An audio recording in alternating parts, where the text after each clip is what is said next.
ज्योतिबाच्या तिसऱ्या खेट्याला पायी चालत जाण्यासाठी आम्ही आवरलो. रिक्षातून आम्हाला काकांनी नदीजवळ सोडलं. नदीच्या इथनं आम्ही मग चालत चालत जायचं ठरवलं. तिथून नदीचा पूल बघू शकता आमच्या. मग नदीच्या पुढे आलो, असं मस्तपैकी चालत सगळे निघाले. पुढे वडिंग्यात गेलो, तिथं पार्वती देवीचं मंदिर होतं, तिथं दर्शन घेतलं. मग पुढे आलो, सगळे झोपू येत होते म्हणून चहा पिला तिथं सगळ्यांनी. चहा पिल्यानंतर पुढे आणि प्रवास सुरू झाला. मग डोंगरातनं आलो, डोंगरात आणि आम्हाला महादेवाचं मंदिर दिसलं, तिथं आम्ही दर्शन घेतलं. त्याच्यानंतर पुढे सगळे दमले होते आणि पुढे बघतो तर काय महाप्रसाद होता. मग यांनी सगळ्यांनी प्रसाद खाल्ला, मी नाही खाल्ला कारण माझं पारण नव्हतं.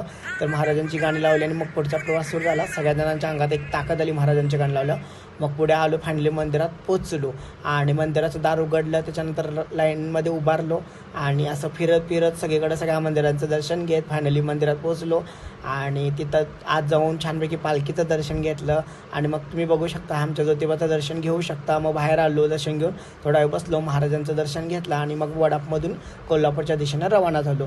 आणि हे बघू शकता तुम्ही. आणि मग फायनली कोल्हापुरात पोचलो. मग इथं परत वाट बघण्यासाठी बसलो, पप्पा न्यायला होते. धन्यवाद, बाय बाय.